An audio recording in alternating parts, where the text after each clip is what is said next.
그렇다면 그 가짜 수산업자는 어떤 혐의로 사기 재판을 받고 있는 걸까? 소위 오징어 사건입니다. 100억대 오징어 사기. 야, 어떻게 이 오징어를 갖고요 100억대 사기를 치죠?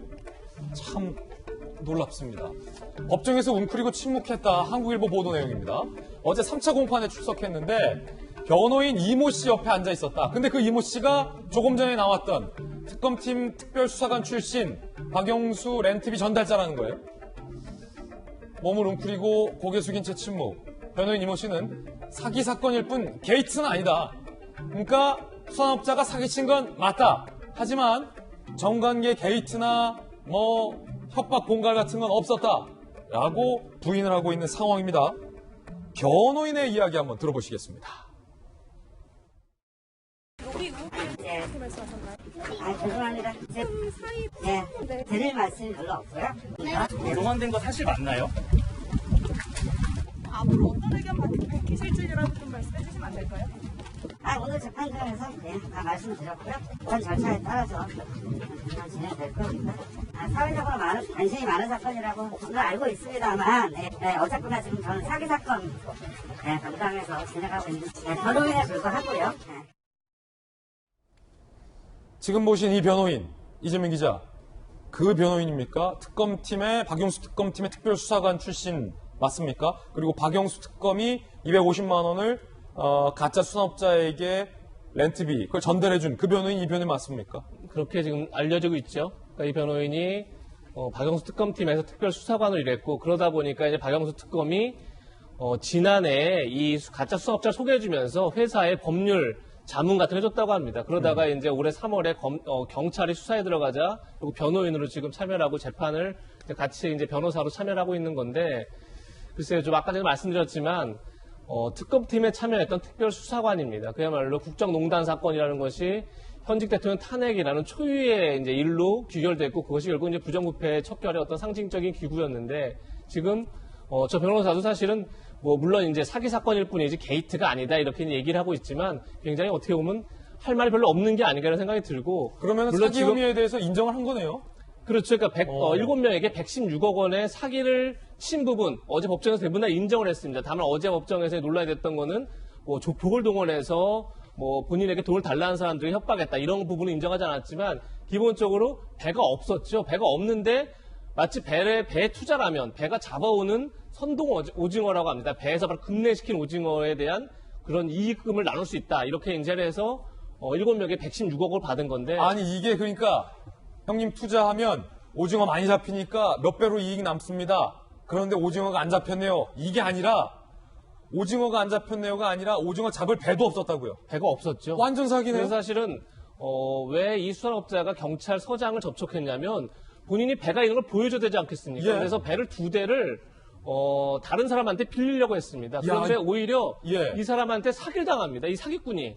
그러니까 배를 빌려주겠다는 사람이 배를 빌려주지 않고 돈만 가로챕니다. 사기꾼이 또 사기를 당해요? 그렇죠. 그래서 이제 그 사건을 관련해서 이제 고소를 하려고 경찰서장 소개를 주호영을 통해서 받았다, 이렇게 지금 알려주고 있는 건데, 그만큼 굉장히 어떻게 보면 허술한 사기에 많은 사람들이 거액을 당한 거죠. 김무성 전 대표의 친형도 여기에 피해를 본 겁니까? 가장 많은 피해액이죠. 116억 중에 86억이 이제 김무성 전 대표의 형이 투자를 한 거니까. 오징어 거기에. 그렇죠. 어마어마하게 큰 피해를 받았고. 예. 그런 점에서 사실은 정말 어떻게 이렇게 허술하게 당했나 싶은데, 그 배경들을, 그 사기를 치는데, 물론 그 사기에 실제 가담한 건 아니지만 그 사람들이 믿도록 만드는 데 있어서 박영수 특검이, 그리고 여당, 그러니까 야당의 중요한 주요 정치인들이 그 배경이 됐다는 게 참 참담한 거죠.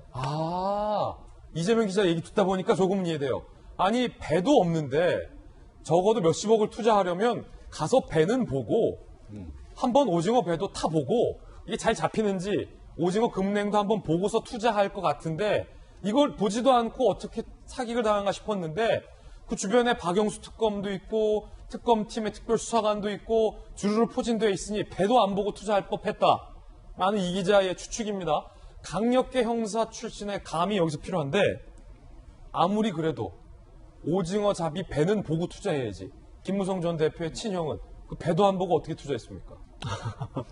정확히 배도 보지 않고 투자한 경위까지는 알 수 없습니다만 배가 없음에도 불구하고 오징어 사업에 투자하면 큰 수익을 올릴 수 있다는 언급 자체가 사기에 해당할 가능성이 상당히 높죠. 예. 전제사실이 사실이라면. 이 사기 혐의에 대해서는 부인할 수가 없는 상황이었던 것으로 보입니다. 그러다 보니까 변호인이 공소사실을 사기에 대해서는 전반적으로 인정한 것으로 보이고 어제 법정에서 김 씨는 상당히 웅크린 모습을 보였다고 알려지고 있는데 사실 형사재판을 진행하다 보면 피고인 본인은 거의 말을 하지 않습니다. 오히려 변호인이 대부분의 변론을 진행하고 재판장도 주로 변호인과 대화를 하죠.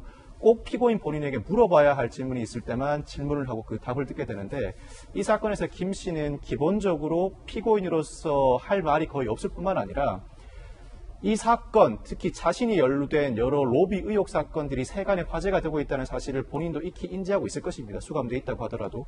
어제 법정에는 취재진이 다소 몰림으로써 예. 본인이 더 위축돼 있었을 가능성이 상당히 높습니다. 그런데도 본인이 하고 싶은 말, 할 말은 변호인을 통해서 다 하고 있습니다. 즉 공갈 등 일부 혐의에 대해서는 부인하고 있고 특히나 이 자신의 휴대전화가 수사 과정에서 압수되었는데 압수수색 과정 위법함으로 휴대전화는 증거로 사용되지 말아야 한다는 주장도 하고 있습니다. 예를 들어 압수수색 당시에 압수 목록이 제대로 교부되지 않았다든지 압수 집행 이후에 피고인이나 변호인에게 그 열람 절차의 참여권을 보장하지 않았다는 주제의 예. 주장을 하고 있습니다.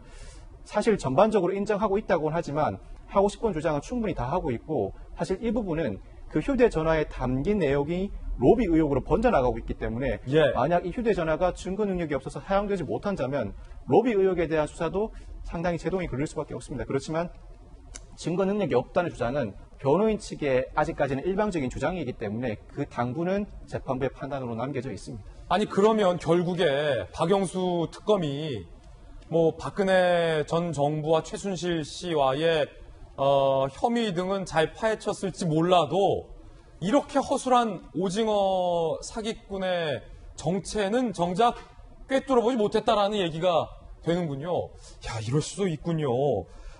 그런데 여야는 이 오징어 사기꾼, 가짜 수산업자 파문을 서로의 탓으로 삼고 있습니다. 먼저 여당의 이야기 들어보시죠. 김용민 의원입니다. 김무성 전 의원, 주호영 의원은 김 씨 인맥의 중간다리 역할을 했습니다. 김정재 의원과 홍준표 전 대표 등도 경찰 수사를 앞두고 김 씨를 만났던 사실을 고백하고 있습니다. 국민의힘은 실상은 부패 완판당 또는 비리의 힘이 아닐까 싶습니다.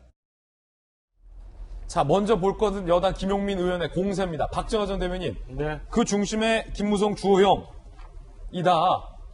근데 사실은 박영수 특검은 오히려 박영수 특검은 뭐 물론 국회 추천 과정을 거쳤습니다만 대통령이 임명한 사람이에요. 그리고 김무성 전 의원,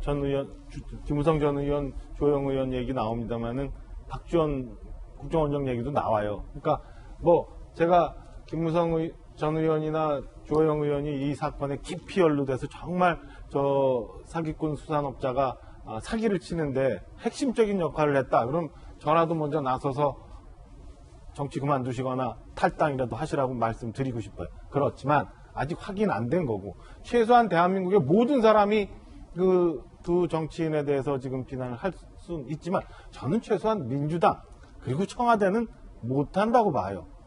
좀 전에 말씀드린 것처럼 박영수 특검 관련돼 있죠. 박지원 국정원장도 나오죠. 그리고 이 건과는 별개입니다만 지금까지 보았던 청와대 많은 그 비리 내지는 뭐 사건에 연루됐던 비서관급 이상 인물들이 얼마나 많아요. 그리고 뭐 이렇게 저렇게 해서 부동산 관련해서 재미 본 사람도 얼마나 많아요. 저는 다 욕할 수 있어도 대한민국 국민 모두 다 욕할 수 있어도 현 청와대와 민주당은 최소한 사건이 확인이 된다 하더라도 욕할 수 없다라고 말씀드리고 싶습니다.